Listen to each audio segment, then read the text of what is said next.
Assalamualaikum warahmatullahi wabarakatuh. Selamat pagi semuanya. Perkenalkan saya Syaifah Kafi dengan NIM 1705624038. Pada kali ini saya akan menganalisis employer banding digital pada perusahaan Gojek.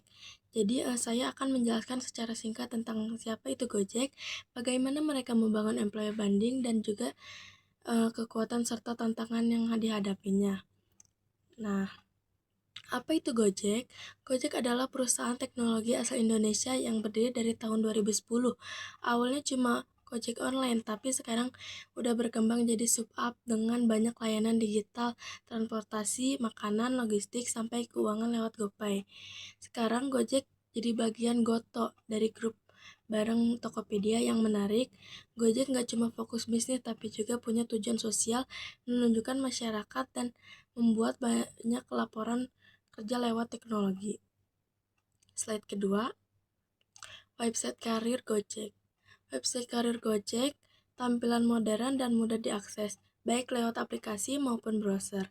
Di sana ada informasi lowongan budaya, kerja, dan nilai-nilai perusahaan. Selain itu, Gojek juga aktif di LinkedIn, Facebook, dan Instagram untuk berbagai informasi karir dan kegiatan sosial. Jadi nggak cuma promosi lowongan, tapi juga menampilkan citra Gojek sebagai tempat kerja yang tampak positif.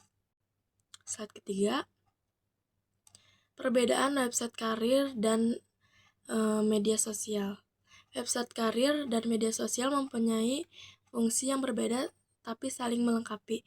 Website karir itu tempat cari informasi resmi, lowongan, budaya kerja, dan benefit. Contohnya di Gojek resmi ini. Sedangkan di media sosial layak LinkedIn dan Instagram sampai untuk membangun citra dan interaksi lewat storytelling dan konten visual. Jadi singkatnya itu, website bukan cuma tahu Gojek, media sosial bukan merasakan Gojeknya. Nah, yang slide keempat, aktivitas employer banding di masa media sosial. Di media sosial ini, Gojek aktif banget dan setiap platform punya fokus berbeda. Di Instagram, Gojek tampil dan font humanis menunjukkan kehidupan karyawan, kegiatan sosial, dan komunitas layanan Google. Sementara di LinkedIn, kesan lebih profesional dan memposting kisah karyawan, mencapai tim, dan insting dari pemimpinnya. Engagement itu mempunyai tingkat banget, bisa sampai ribuan likes dan menunjukkan kalau Gojek punya reputasi sebagai tempat kerja top up bagi Indonesia. Slide kelima, Employee Value Profile atau bisa disebut EVP, yaitu Gojek mempunyai 4 nilai utama dalam EVP-nya, yaitu ada invert, growth, flexible, dan community. Setiap peran punya dampak sosial nyata, misalnya lewat GoPay dan Segosen. Karyawan juga didukung untuk terus belajar lewat pelatihan dan perform seperti chores. Google juga menerapkan sistem kerja fleksibel lewat work from dan juga punya komunikasi inklusif seperti Women Gojek dan Pride Gojek. Jadi kerja di Gojek itu bukan cuma dari karir tapi juga punya tempat berkembang dan punya makna. Slide 5, analisis SWOT. Kalau dilihat dari SWOT, Gojek punya kekuatan besar, brand kuat, budaya kerja inovatif, dan nilai yang cocok buat generasi muda.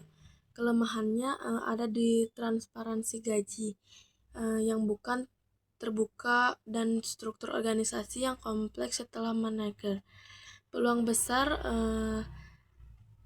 Peluangnya besar banget karena Gojek bisa membuat employer banding ke level global, apalagi udah dikenal dengan Asia Tenggara.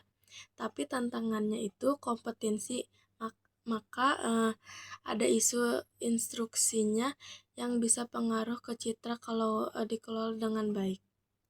Slide terakhir. Oke, baik. Di sini tadi kan sudah menampilkan singkat dari saya tentang analisis employee banding digital pada perusahaan Gojek. Secara keseluruhan, Gojek itu berhasil membangun citra positif sebagai tempat kerja dan inovatif berdampak sosial pada strategi digital. Tapi kalau perlu diingatkan, terutama sosial transportasi informasi komunikasi yang terbuka. Jadi Gojek itu bisa jadi contoh perusahaan lokal yang sukses menggabungkan teknologi dan nilai sosial dalam menarik talenta terbaik. Oke, sekian dari presentasi dari saya. Mohon maaf apabila ada kekurangan. Terima kasih atas perhatiannya. Wassalamualaikum warahmatullahi wabarakatuh.